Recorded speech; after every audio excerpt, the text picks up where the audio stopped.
boa noite, internautas, amigos e amigas. Apesar dos atrasos, estamos iniciando mais uma live. E hoje com um convidado especial, companheiro que vem aqui nos brindar com a sua presença, sua sabedoria. E em épocas de pandemia, nós estamos fazendo uma discussão na qual estamos procurando a construção da narrativa ou o aperfeiçoamento da narrativa da classe trabalhadora. Bom, quem vai estar com a gente hoje é o companheiro Marco Arroyo. Ele nasceu, agora vai ser difícil, Talcachuano, depois ele corrige, no Chile. Naturalizou-se cidadão brasileiro, bacharel em teologia e licenciatura plena em pedagogia, com pós-graduação em ciências sociais e religião pela UMESP, desculpa. É professor de sociologia e consultor de planejamentos estratégicos com vastas experiências em gestões públicas. Tá aqui, deixa eu deixar aqui certinho, o nosso comandante Marco Arroyo. Boa tarde, Marco Arroyo, tudo bem, companheiro? Tudo bom? Tudo bem por aqui também. Confinados, mas muito bem. Exatamente. Passou bem o Dia das Mães? Sim, foi muito bom aqui em casa, né? Fizemos uma teleconferência com toda a família via Zoom, né? E nisso a tecnologia tem ajudado, né? Para manter os vínculos mesmo à distância, né? Foi legal, muito legal. Muito bacana. Marco Arroyo, nós temos aqui uma vasta, uma vasta não, temos uma coleção grande de temas para discutir. Pois E, é. e um que me tocou muito num planejamento que nós fizemos foi quando você alertou para a questão dos povos originários, dos povos indígenas. Nós temos isso, nós temos também, queremos um pouco de informação lá do Chile, que eu sei que ontem teve protestos e novamente extremamente reprimido pela polícia chilena. Eu queria que você, se quiser começar pelo esse tema da questão indígena, ou primeiro dando um panorama do governo brasileiro, da situação que a gente vive, fica à vontade. Você é o nosso convidado, mas é você que dá o pitaco aqui. Vamos lá, é um grande desafio, uma honra estar contigo aqui. Eu tenho acompanhado tuas lives, você se tornou um grande comunicador aí, né, para um momento tão difícil, né, que a gente vive, não apenas aqui no Brasil, mas no mundo todo, né? E, Hélio, eu queria, né, esse tema, de fato, é um tema, vamos dizer assim, bastante complexo e relativamente novo aqui no Brasil.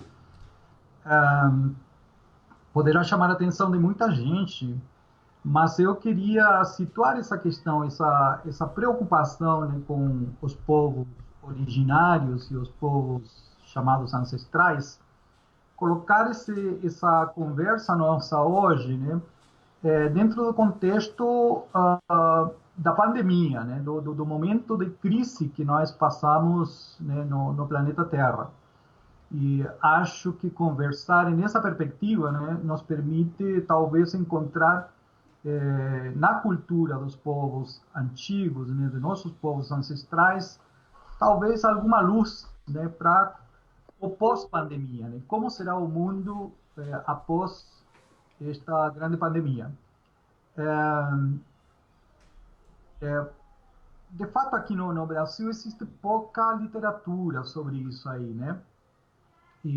Mas é um tema que hoje em dia tem se procurado, né, por muitas fontes, é, abordar, né, como era, né, a cultura dos povos andinos e os povos chamados, né, originários na América Latina. E como ponto de partida, né, é muito importante reforçar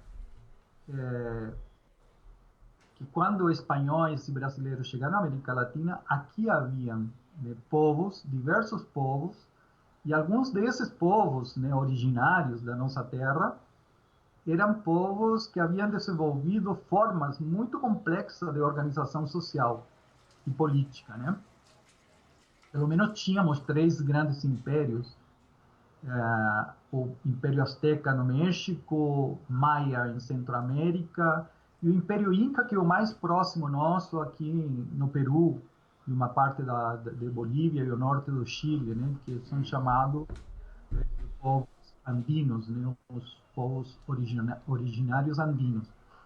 Eu, de fato, tenho uma relação muito mais forte com essa cultura, né? Eu nasci no Chile, e as minhas raízes no sul do Chile tem muito a ver, minhas raízes culturais tem muito a ver com essa cultura dos povos originários, né, que habitavam, né, o Chile antes dos espanhóis chegarem. Então, acho que o debate hoje, a conversa que podemos fazer hoje, é tentar recuperar um pouco, não apenas, né, a história desses povos, mas recuperar um pouco os princípios, os valores da sua forma de vida, que podem, inclusive, nos ajudar a pensar de que forma o mundo precisa ser repensado, né, após esta grande crise planetária, né? O coronavírus desmascarou muitos problemas que nós temos na sociedade, né? Ele nos coloca numa grande crise de saúde pública, né, questiona, né, a forma em que a saúde foi organizada nos diversos países, né, nos diversos estados, né? Ele mostra que o sistema de saúde não dá conta de acompanhar eventuais, né, surpresas na área da saúde. A saúde não é para todos e ela não tem todos os recursos necessários, né, que precisava para enfrentar situações como esta. Aqui no Brasil, especificamente, né, o problema não é apenas do sistema de saúde. Claro, há questões culturais também, mas é muito mais complexo do que imaginar que apenas, né, se trata de um sistema de saúde. Aqui, as relações sociais são muito desiguais. O vírus, né, que embora ele possa atingir, né, as mais diversas pessoas, ele pode ter consequências diferentes para cada um. Sabe aquela expressão, estamos no mesmo barco? Sim, estamos no mesmo barco, mas não estamos, né, enfrentando a situação da mesma forma. E uma das coisas que se questiona, né, não é apenas que o sistema de saúde não dá conta, mas a própria ciência, né, a própria ciência que cuida, né, da pesquisa, né, o governo que deveria investir em pesquisa tem se dedicado a outras prioridades, né, e retirado recursos que seria muito importante, né, para manter o Estado, né, cuidando bem da população. Então, o vírus desmascara, né? Ele veio nos revelar que as relações sociais, a forma de estar organizado o mundo, ele é muito desigual, muito desigual. Ele está focado em questões econômicas, em questões de mercado, de consumo, e ele não está valorizando como é necessário a vida das pessoas, né? A saúde das pessoas, o bem-estar das pessoas. Então, quando nós pensamos o que está acontecendo hoje, é uma crise geral de saúde que afeta a economia, que afeta as relações sociais, que nos coloca perante muitas situações que nós não tínhamos visto antes, embora a história da humanidade mostra que nós já passamos por muitas crises, né, de saúde, por muitas crises que impactaram fortemente a sociedade, e parece que a gente aprendeu pouco com tudo isso. Dentro desse contexto, então, pensar como era a vida dos povos originários e o que eles têm a contribuir para pensar um mundo diferente pós-pandemia, eu acho que é fundamental, e por isso sou muito grato a você ter convidado, né? De fato, em uma reunião que nós participamos junto, eu alertei para a necessidade, né, de começar a pensar, e isso foi muito antes da pandemia, né, que nós abordamos esse tema, né? A necessidade de começar a pensar formas, né, de organização social que não sejam apenas aquelas, né, orientadas por princípio filosófico, por doutrinas que vieram da Europa, de uma cultura branca, de uma cultura dominante, e que é necessário, né, os modelos, os sonhos, né, as utopias que nós temos de sociedade, recuperar, né, elementos que estavam na cultura dos povos ancestrais. Então eu tenho batalhado muito por isso. Há um tempo atrás me surpreendeu muito, né, o trabalho do José Souza, né, que falava da necessidade, né, de reescrever a história do Brasil, né? Isso foi bem no início, né, quando começou a se revelar todos esses movimentos intolerantes no Brasil, e ele chamou a atenção, né, para uma reflexão onde ele achava necessário, né, recontar a história do Brasil, reescrever a história do Brasil a partir, né, da escravidão, né? E eu já tinha reagido em alguns cursos sobre isso, né? Incrível como no Brasil, toda vez que se fala da origem do Estado brasileiro, começa pela história, né, da escravidão e não começa pela história dos povos, né, ancestrais, originários, né?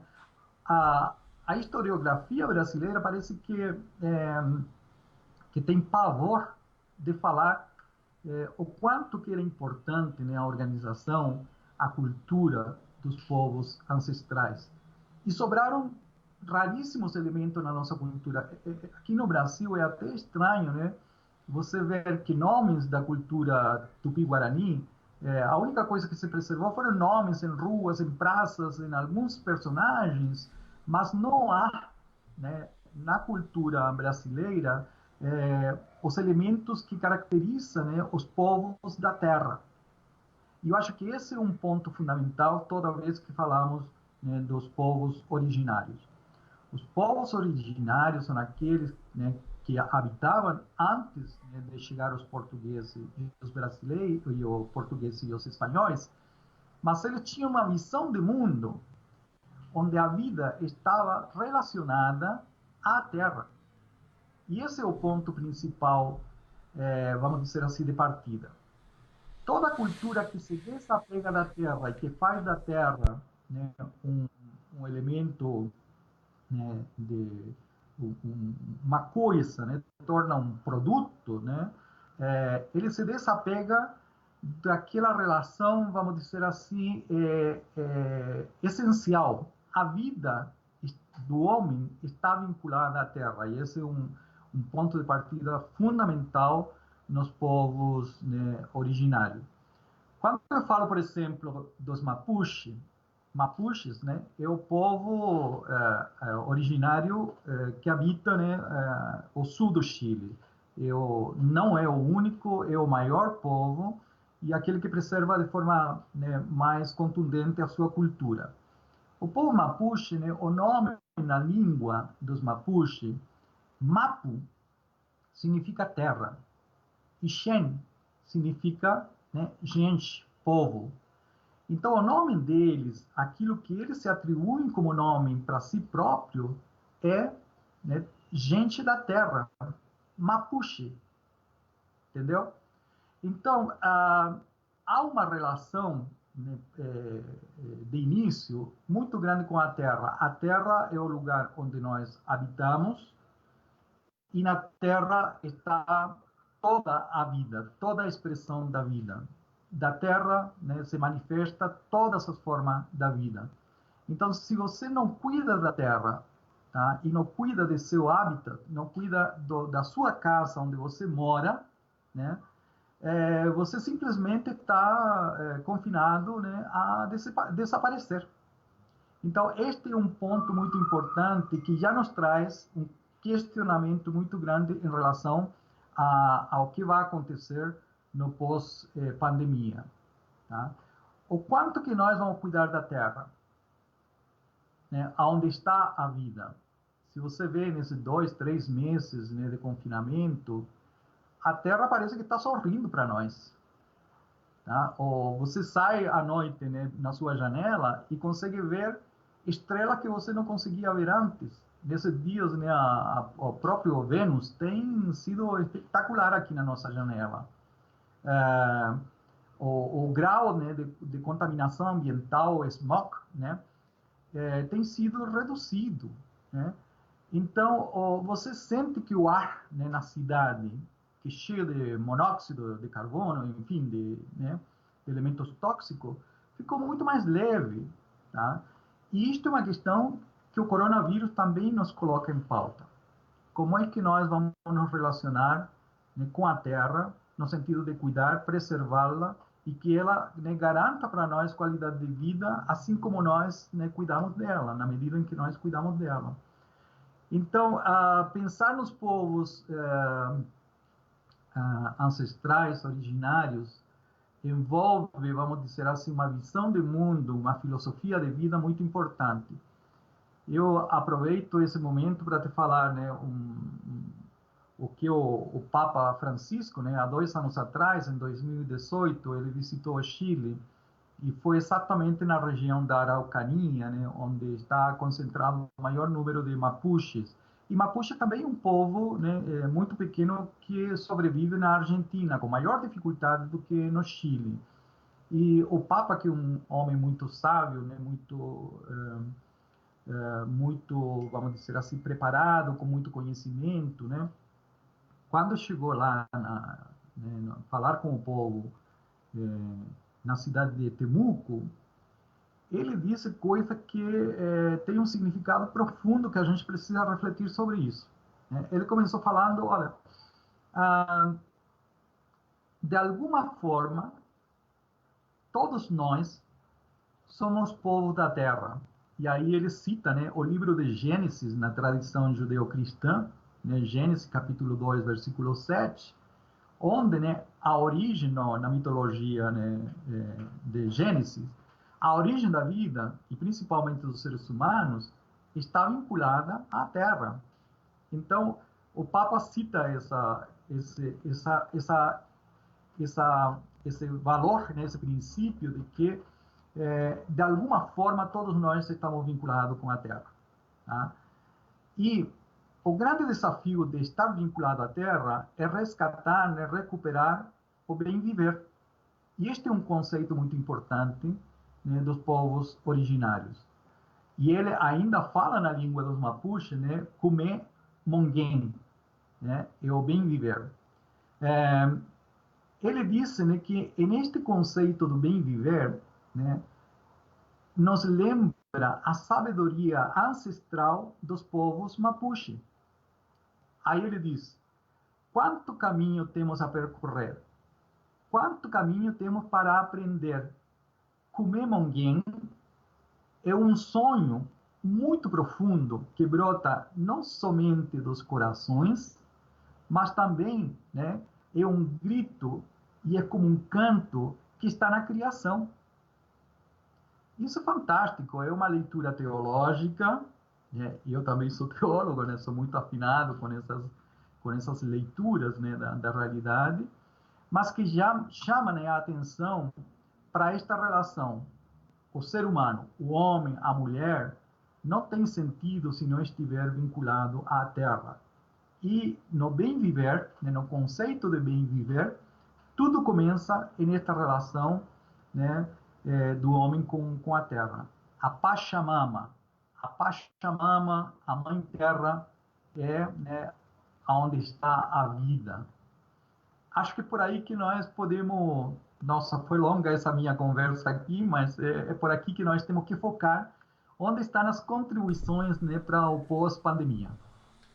Não, Marcos, perfeito. É isso que a gente quer escutar. Essa live aqui é pra gente aproveitar esse processo todo de pandemia e já que a gente não pode fazer aquilo que a gente fazia tradicionalmente, é fazer coisas novas. E aqui o processo de formação para a gente é muito importante. Então, eu não sou entrevistador, eu sou um escutador. Estou aqui para escutar e tem pessoas como você que vêm e você tem acompanhado a live. Hoje nós teremos o Fausto de Diese às 19 horas e um mini curso sobre reforma tributária com a professora Marilane da Unicamp, vai estar com a gente aqui hoje. Então aqui a questão nossa aqui é escutar mesmo. Teve essas questões aqui, Marcos, Depois a gente avança mais um pouco aqui em São Paulo, infelizmente. Nós tivemos aqui um grupo, uma empresa, né, da construção invadindo terras indígenas aqui.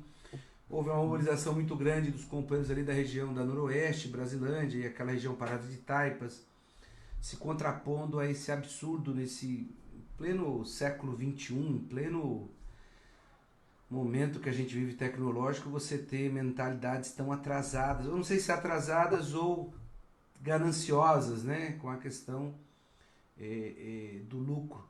Mas eu queria que você continuasse por aí mesmo, essa questão. Depois também tem uma questão teológica que eu achava importante você, como teólogo, e o que nós vivemos ultimamente aqui é uma exploração de, da imagem e da história de Jesus, e enfim, tem um presidente que fala em nome, diz que é defensor das palavras de Jesus e dos ensinamentos bíblicos e prega uma série de coisas que me parece que tem algumas contradições que eu achava importante você abordar. Mas nessa questão indígena eu acho que você pode desenvolver mais essa questão. Eu tenho uma pergunta, Marcos, com relação a essa questão que está muito separado. O Brasil cultiva muito pouco, né? Se tenta há 500 anos exterminar índio aqui, não conviver pacificamente. Aqui nós estamos atrás de um extermínio contra os índios. Nos países de colonização espanhola, você vê que tem um traço, você vê que a questão indígena ficou mais latente. Aí eu te pergunto, o português ele tem uma mistura, ele promove uma mistura muito grande. Você acha que isso tem a ver, ou os povos indígenas de colonização espanhola foram mais resistentes? O que você acha que tem essa diferença tão grande, como a gente vê o Evo Morales na Bolívia, de uma tradição indígena, né? E apesar que lá também estão tentando acabar com os indígenas, e depois se abordasse essa questão pra gente aí. Mas pode continuar no desenvolvimento do raciocínio que você estava, que está muito bom. Então, acho que a primeira questão é assim, ver como na cabeça, né, dos cidadãos chamado moderno, né, se colocou essa coisa de que índio é coisa de gente atrasada, que não evoluiu. Aliás, do ponto de vista das religiões, existem religiões que acham, né, que índios, da forma que eles vivem, né, o indígena, os povos indígenas, não evoluíram espiritualmente, né? E muito menos tecnológica e do ponto de vista do conhecimento. Eu sempre contestei isso e tenho um pavor dessa interpretação porque acho completamente equivocada, né? Ah, ainda ainda ontem conversava com uma das nossas queridíssimas filhas que mora fora do Brasil e ela me falava desse contraponto, né, entre o que nós consideramos antigo e ultrapassado e aquilo que é moderno. Então ele falava, olha, Marco, há um tempo atrás, né, a gente só comia manteiga, né, aquela que era preparada, né, lá no caseira, né, de forma tradicional. E de repente, né, esta lógica do consumo, essa lógica do mercado, essa lógica, né, do moderno, né, do mais novo, né, introduziu a margarina. E a gente hoje tem problema de saúde por conta da margarina. A margarina é um dos venenos que a gente, né, coloca à nossa mesa. Você pertence a uma categoria que lida com questões químicas, né? E a margarina é uma dos produtos, né, de consumo doméstico terrível do ponto de vista da saúde, tá? Cheia de elementos químicos, de conservantes, né? E nós achamos que isso é moderno, que isso facilitou nossa vida, coisa e tal, mas o moderno nos conduz, né, até a doença e muitas vezes até a morte. E esquecemos as coisas que eram feitas, talvez, com um pouco mais de trabalho, né, que precisavam de muito mais tempo, né, para ser produzido, mas que eram de qualidade, né, eram coisas naturais, orgânicas, né? Então, nós podemos usar essa figura da manteiga e da margarina, como a minha filhota fala, né, de que muita gente ao falar de índio, pensa como coisa, era manteiga antiga, esquece, está superado pela margarina, né? Não há nada de valor ali. Eles não evoluíram, não, né, não se aprimoraram no conhecimento, não incorporaram tecnologia, vivem de forma atrasada. Olha, é incrível. Você vai, por exemplo, por citar um exemplo aqui, né, ao Museu de Lima, né, ao Museu, né, da Cultura Inca em Lima. E você vê coisa surpreendente. Esse povo fazia cirurgias no cérebro, na cabeça. Tem crânios, né, colocados lá, né, à disposição de todos, que você pode ver. Eu fotografei diversos casos desses, né, onde você vê que a perfuração feita, né, não deve ter dado certo, né, a cirurgia, e a pessoa morreu e ficou lá, né, com o crânio aparece com aquele, né, corte, né, e ficou ali. Mas existem outros, né, crânios que mostram que ele tem a perfuração e ele calcificou. Quer dizer, este aí sobreviveu a essa, né, intervenção cirúrgica. Tá? Mas se você pensa, por exemplo, como é que esse povo, que não tinha tecnologia e aparentemente não tinha um conhecimento moderno, né, sofisticado, como é que eles construíram a cidade de Machu Picchu? É surpreendente, tá? Como eles, né, trabalharam nas pedras enormes, cortaram nelas, né, encaixaram uma a uma e levantaram uma cidade completamente planejada, né, para viver da forma mais harmoniosa com a natureza em um lugar inóspito, né, a mais de 2.400 metros de altitude, em um lugar, né, que é muito frio, que tem neve, ventania, é inóspito mesmo. Como esse povo, né, e de onde esse povo tinha tanto conhecimento e dava, né, e usava de tanto recurso para produzir tudo que eles produziram, certo? Aí, né, vem, né, quem diz, olha, isso não pode ser de gente, isso era coisa dos astronautas. Aí você fica pensando, né, que coisa mais absurda, quer dizer, há um menosprezo pelo próprio ser humano, principalmente por aquele ser humano que nós julgamos menos evoluído, né, como aquele que seria incapaz de produzir conhecimento e resolver, né, tecnologicamente os seus desafios. Então, essa coisa do menosprezo pelas culturas, né, como se elas não tivessem evoluído, é muito triste. Sabe por quê? Porque, embora nós tivéssemos evoluído do ponto de vista científico e tecnológico, não evoluímos, né, espiritualmente e não evoluímos moralmente. Nós ainda enxergamos o outro como uma ameaça, como um perigo, o outro como um concorrente. Isto é uma coisa que na comunidade, né, indígena é inadmissível, ela não tem raiz alguma. Né? A coexistência é um elemento fundamental. Eu existo porque você existe.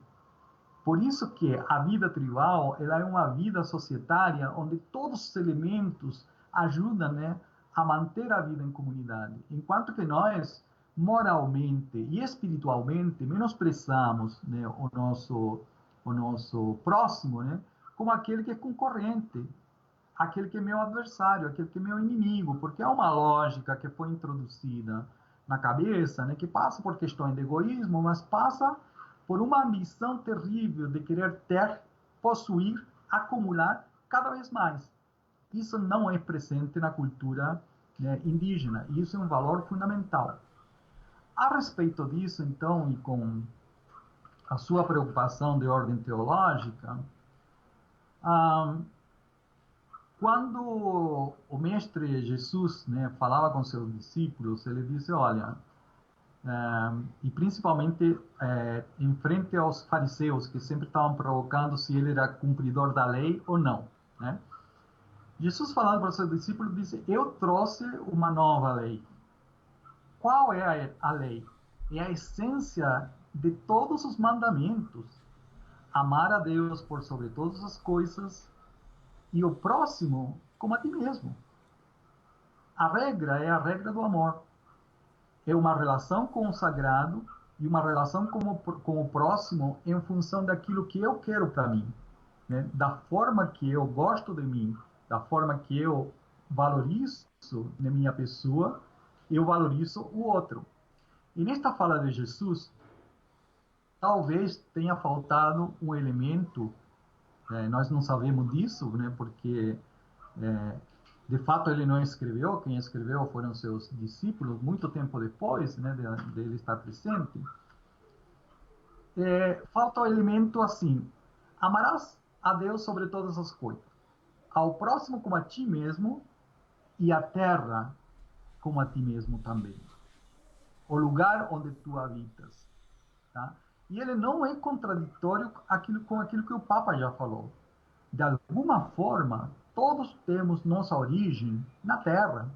Seja porque você acredita no processo de evolução natural, né, biológico, sei lá o quê, ou seja porque você acredita, né, em uma narrativa mística que diz que somos obra, né, de um ser superior e que nos fez dos elementos da Terra. Ou seja porque você não acredita em nada e, ao final de contas, vai te meter, né, na Terra, onde você vai virar terra. Tá? Então, de alguma outra forma, estamos vinculados, né, a essa questão da Terra, e isto é uma coisa que hoje, né, nos chama atenção para vários elementos. O mundo moderno se tornou tão materialista que os valores, né, da espiritualidade sumiram, desapareceram. Tá? Nós vivemos uma cultura da racionalidade, onde não se admite que o outro possa ter fé, que o outro possa ter uma experiência, né, de esperança, que o outro seja motivado, né, pela paixão, essas coisas ficaram, né, como a manteiga, né, ficaram para trás. A gente come margarina, é mais light, sei lá o quê, mas é mais perigoso porque as pessoas se tornaram tão materialistas, tão consumidoras, tá?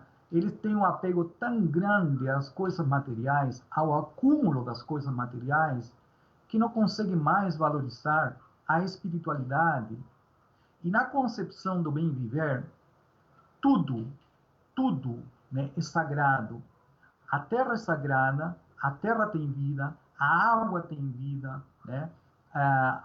As pedras têm vida, tudo tem espírito e tudo, né, podemos dialogar com isso. Uma coisa muito bonita, por exemplo, nas tradições, né, originárias, é quando os camponeses, né, indígenas vão plantar, né, uma batata, eles beijam a batata, eles fazem uma prece para a terra, eles beijam a terra. E quando eles plantam, pedem chuva e fazem suas preces para que a cultura, né, o que foi plantado, né, cresça, eles agradecem o tempo todo isso, porque é um presente da natureza, porque isso é vida. Quando eles colhem, eles fazem festa. Os Mapuche, no sul do Chile, têm festa, né, da colheita, onde eles passam dias agradecendo, né, ao sagrado, às divindades, né, a oferta, né, de como, né, o sagrado cuida de que a vida prospere na terra. Então, essas coisas o mundo moderno menospreza. Acha coisa de gente atrasada, né? Mas, né, se você perguntar novamente, moralmente, espiritualmente, esses povos que aparentemente são mais atrasados, são muito mais evoluídos que nós. Vivem numa relação com a natureza, consumindo apenas o que precisam para a vida. Vivem, né, em uma cultura onde há coisas que também não são permitidas. Né? Eu me lembro, há um tempo atrás, né, um missionário da nossa igreja contar que entre os culinas, né, os índios culinas na Amazônia, também há o conceito de furto, de roubo, né? E que também é, em princípio, punido. Mas, no caso, quem é punido para eles é aquele que foi roubado, porque ele estava escondendo aquilo que era de todos, e alguém precisou tomar dele aquilo que era de todos. Então, ele é afastado da comunidade até refletir e pensar de que não é possível ocultar, se apoderar, né, e acumular as coisas que pertencem a todos. Isso é um conceito completamente diferente, né? Nós vemos aqui no caso da nossa cultura, né? Você pega uma mulher pobre dentro do supermercado pegando né, um pacote de bolacha para dar para os filhos, danou-se. Então, tudo aquilo que nós chamamos mais evoluído, a gente tem que questionar muito. Né? Me diga. Não estou ouvindo. Desculpa. Foi aqui, ó. Técnica, retorno. Ô Marcos, eu sou testemunha viva. Eu tive no México, lá no Museu Nacional de Antropologia, que é uma coisa espetacular. Para quem acha que os povos originários são povos atrasados, vá primeiro no Museu Nacional de Antropologia do México. Aliás, e ande um pouco ali na Cidade do México, nos arredores, vão ver as pirâmides que se construíram, vão ver, tem vários sítios aqui. Aliás, o México é uma coisa espantosa com relação a isso, né? São muito... tem muita riqueza, tem muita... enfim... Eu fiquei extremamente impressionado com a cultura, né? A cultura indígena, a capacidade daqueles povos originários, como você falou, era tão grande, Marcos, que eu fui passar uma tarde lá que não deu para... Quando eu vi que eu não ia conseguir ver absolutamente quase nada, eu saí correndo para ver o que eu podia. Porque, aliás, isso é um dos sonhos que eu tenho. Eu fui a trabalho lá, de voltar no México. Eu fui nas pirâmides, ali mesmo perto da cidade do México. Mas o Museu Nacional de Antropologia é para ficar uns 3, 4 dias. Você visitando ali e entendendo todos aqueles processos. E teve um caso, Marcos, falando nisso. Eu estava ali no centro da cidade do México e a gente foi até uma manifestação das companheiras indígenas que estavam, foi depois do terremoto que teve, o último terremoto que teve no México. E tinha um conjunto de companheiras protestando, enfim, pela falta de apoio do governo com relação ao que tinha acabado de acontecer com relação a esse processo lá deles de socorro do governo. E eram só mulheres, né? Só mulheres. E aí chamou muito a atenção aquele ato e tal. Uma companheira nossa mexicana que estava com a gente falou: o que a gente achou do ato e tal. A gente, poxa, só tinham mulheres e, enfim, assim, é uma coisa que a gente até notou, foi muito claro ali que tinha muitas mulheres ali naquele ato. Aí ela falou: não são mulheres. 80% são homens, que segundo a tradição digamos se é tribo, não sei, Marcos, se é o nome é isso, daquela comunidade que pertence a um estado mexicano, tem um dos filhos que vai ficar para poder cuidar dos pais. E aí ele se veste como mulher. Eu fiquei impressionado, eu falei, é muito avanço, né? É muito avanço, mas é isso mesmo. Esse é um ponto muito interessante, né, da cultura antiga, né, a sexualidade, né, e a noção de homem e mulher é uma coisa completamente diferente do que como nós enxergamos, né. Se você visita aquilo que falei, né, do museu de Lima, né, as cerâmicas mostram muito a cultura da vida, né, íntima, né, e são coisas que, né, hoje para nós, né, do ponto de vista da moral, são coisas até chocantes, né, mas eles não tinham preconceito algum em relação, né, à sexualidade, né, é outra concepção de vida, né. Mas queria, Hélio, antes de esquecer, voltar a uma pergunta que você fez em relação aos povos no Brasil e aos povos, né, vamos dizer assim, andinos, né? É difícil de explicar as diferenças, né? O que sabemos hoje é que o conceito de bem viver ele está presente em todas as culturas, tanto na cultura, né, quechua, aimara, né, como na cultura mapuche e também na cultura guarani, né? O tecaporá, né, é um conceito do bem viver dos Guarani aqui no Brasil, que a gente, né, estudou pouco e aprendeu pouco com ele, né? Mas é o mesmo conceito, com algumas diferenças regionais, mas é a mesma, porque ele surge, né, da mesma visão do mundo. A diferença entre os povos é muito difícil de explicar algumas coisas. Eu acho que no caso dos povos originários do Brasil, eles eram muitos, talvez mais de 3.000, com inúmeras línguas, certo? E dispersos, né, por todo, né, o Brasil, que é enorme em termos de território.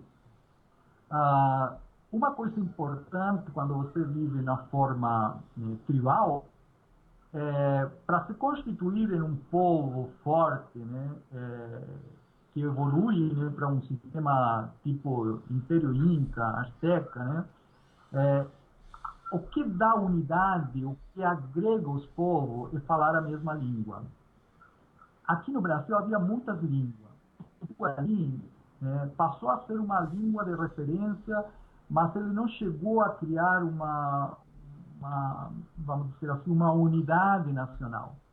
Uma outra coisa importante é que os povos no Brasil, eles não têm uma história de guerras, né? E aí há uma observação muito interessante, né, que um antropólogo chileno, agora eu não me lembro lá do sul, não me lembro o nome dele, ele disse, olha, quando você, né, do ponto de vista da arqueologia, busca os elementos antigos para fazer a leitura de como eram os povos, quando você encontra que esses povos, né, tinham, né, elementos feitos do barro, da cerâmica, e todos os seus elementos do barro, né, os elementos que usavam na vida cotidiana, né, eram feitos com figuras humanas, todos eles principalmente eram feitos com barriguinhas.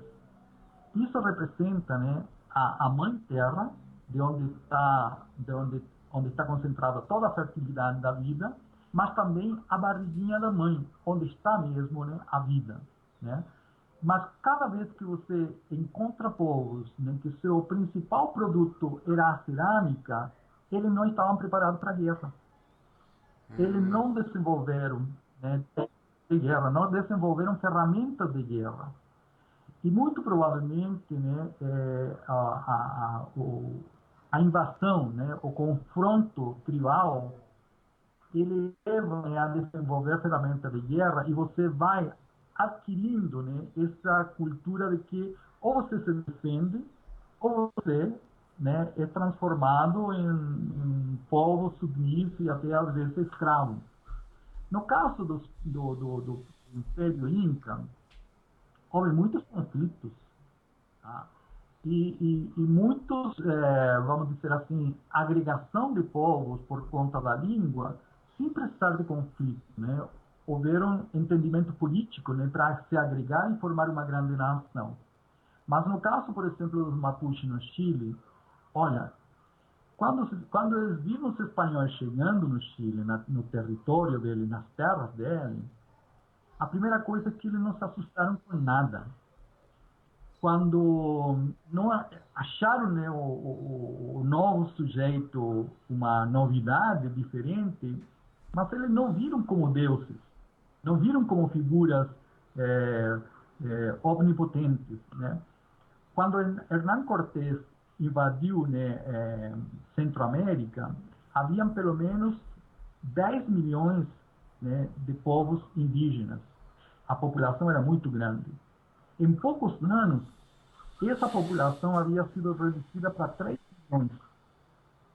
Né? Não foram nem as armas que os espanhóis precisaram usar para dominar, né, os povos indígenas em Centroamérica. foram as doenças. Entre eles, né, as doenças, né, sexualmente transmitidas. Entendeu? Agora, os índios no sul do Chile dizem que quando viram, né, os espanhóis chegando a cavalo, eles não conseguiram entender que ali havia uma unidade, que isto era um ser extraterrestre diferente, uma divinidade que estava presente. Eles viram um homem sobre um outro animal. Então, uma das coisas que eles usaram muito, como não tiveram medo disto, né, uma das estratégias era tomar os cavalos dos espanhóis. Então, você vê as grandes figuras, né, da resistência dos índios Mapuche no sul do Chile, são figuras montando a cavalo, que você não vê em outros lugares, porque, né, eles resistiram. O povo Mapuche resistiu tanto à invasão dos espanhóis, que em 1641, olha, mais de 80 anos depois da descoberta do Chile, que foi em 1520, mais de 80 anos depois, Espanha, a corona de Espanha, reconheceu a autonomia do povo Mapuche. É um caso inédito. Não há outro povo, nem os incas, nem os aztecas, nem os maias, que obtiveram de seus colonizadores um tratado de autonomia. Tá? Então, a história do povo chileno, ela é aguerrida porque, né, os povos originários defendiam a terra, defendiam a vida, lutaram por isso. Não tiveram medo de enfrentar o inimigo. E hoje o que você vê nessas manifestações políticas no Chile é que a grande figura, né, pública das lutas no Chile não é a bandeira nacional, não é a bandeira do Partido Comunista, não é a bandeira da CUT, não é a bandeira dos movimentos sociais, é a bandeira dos povos mapuche. Tá? O povo, né, entende, tá, que perdemos na nossa história aquele espírito de resistência de Lautaro, de Caupolicán, de Fresia, né, de Guacolda, enfim, inúmeras mulheres e homens, né, líderes loncos, né, líderes indígenas que resistiram em prol de ter a terra, né, e de ter a vida. Aí, quando foi o golpe de Estado, em 73, a primeira coisa, aliás, no processo da independência, 1818, quando o Chile foi, né, conquistou a sua independência, né, foi abolido esse tratado que dava autonomia para os índios. E os índios no Chile, o povo indígena, começou uma nova luta de resistência, até que os militares, em 73, optaram por uma estratégia diferente. Fizeram, né, os loteamentos da terra e deram título de propriedade para os índios.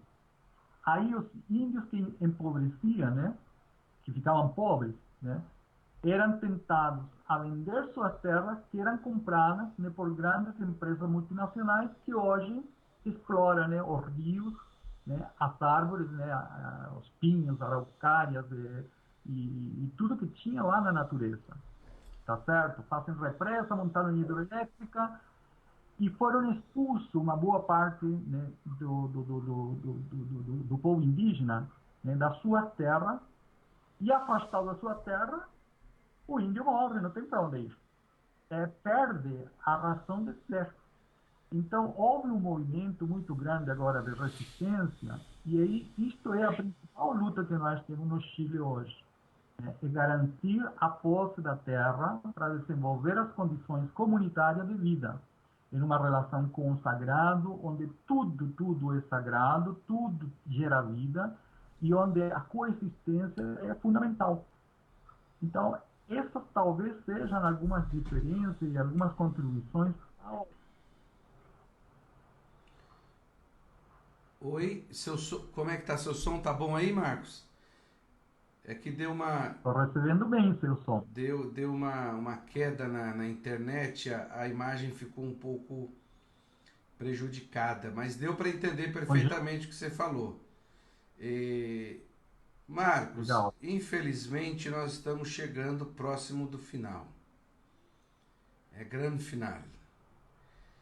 Faltou muita coisa a explorar contigo. Acho que essa questão Acho que essa questão indígena ficou bem claro, mas a questão religiosa, enfim, da sua formação ficou devendo, e já te convido para uma próxima para a gente discutir um pouco mais essa questão teológica, enfim, sobre a exploração, é, a exploração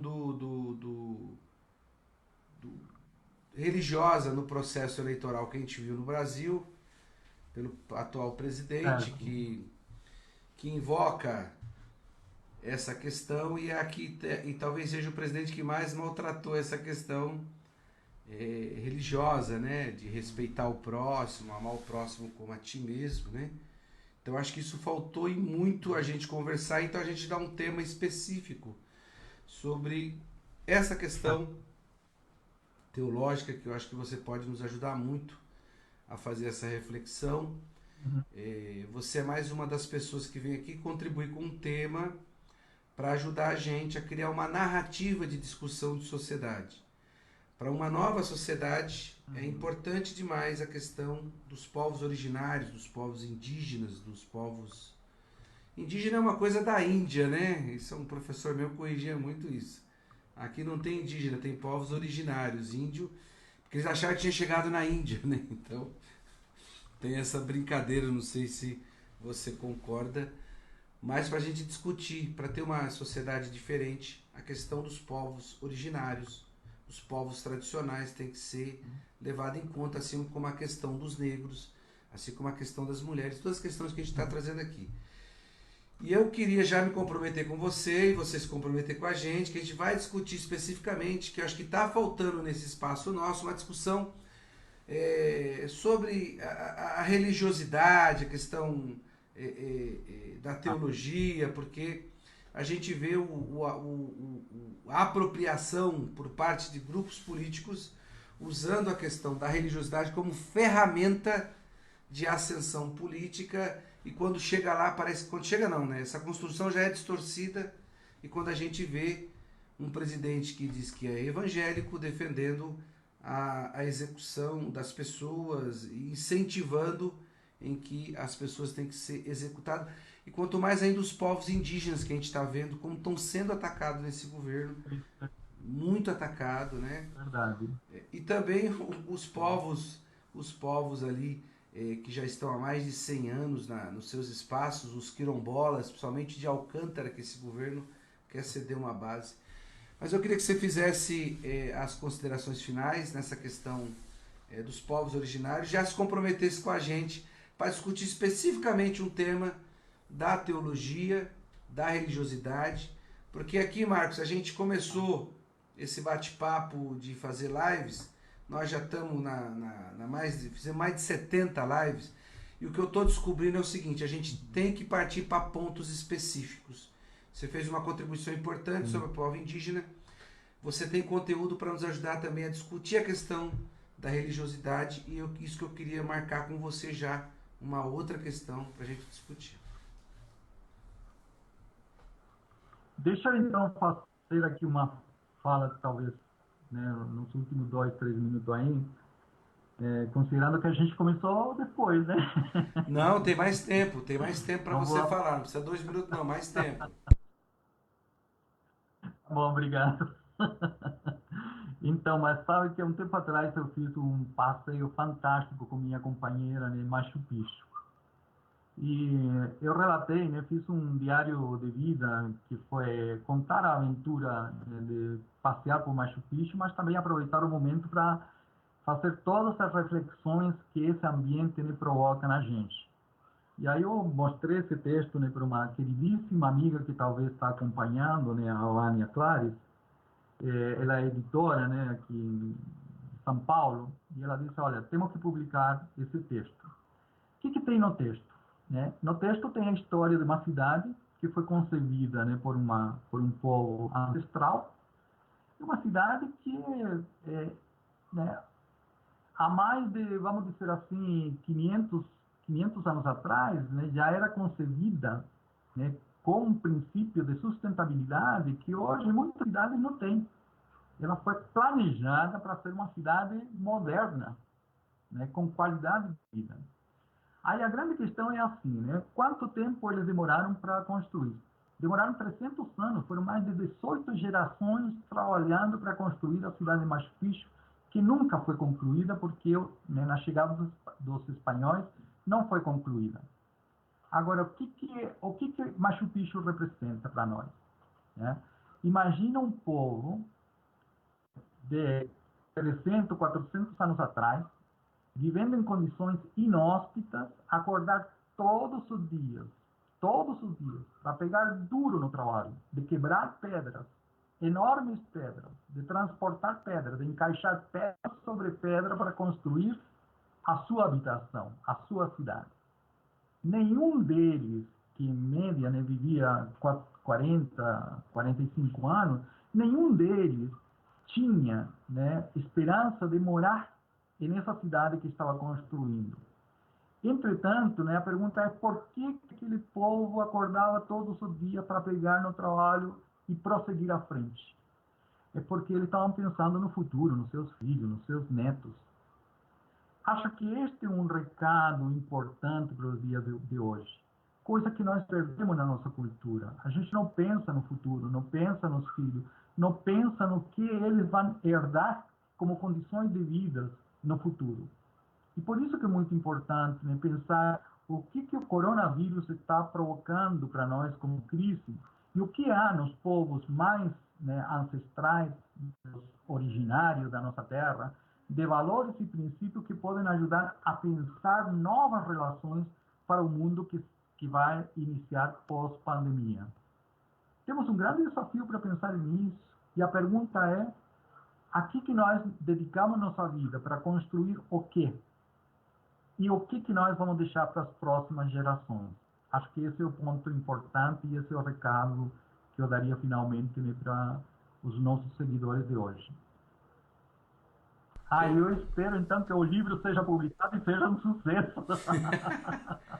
E nós vamos participar dessa publicação, sim. E vamos participar e ver como é que vai ser. Marcos, teve muita gente que passou aqui pela live. Vou falar o nome das pessoas, tá?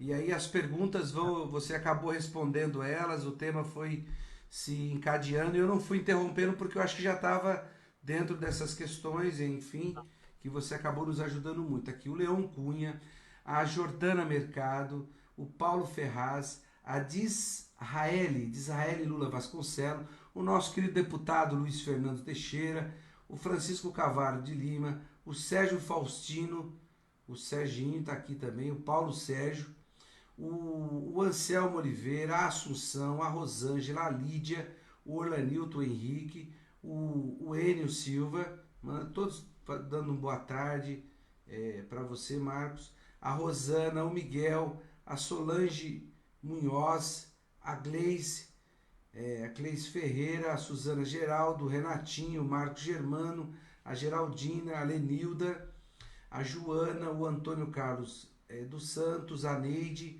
a Vânia, o Carlos Ivan, o Adalberto, o Newton, o João Araruna, o Wellington, a Rafaela, o Nelson, todos eles aqui passaram por essa live e acho que você contemplou bastante a gente nesse bate-papo. Faltou... Muita gente querida, muita gente querida. Faltou bastante coisa, mas é sempre assim. Para que nós cheguemos à live de número 1000, a gente tem que sempre deixar um gostinho para a próxima live.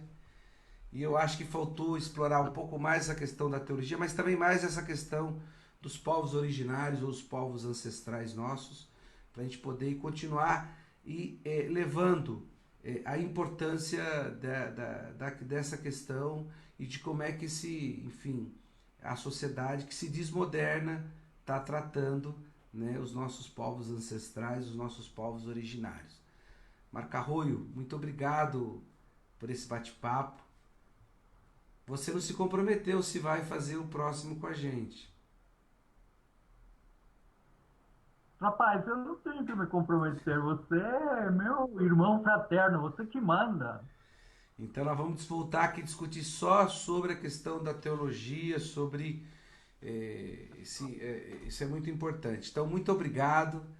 Fica com Deus. Obrigado demais por ter ajudado a gente a fazer a reflexão. E dentro da sua reflexão, da sua ajuda, nós estamos aqui colocando mais um tijolinho na disputa de narrativa de sociedade que a gente está fazendo com os outros que pensam de uma outra forma, que a gente respeita, mas nós estamos colocando aqui a nossa posição. Muito obrigado, meu irmão. Falou, grande abraço a todos.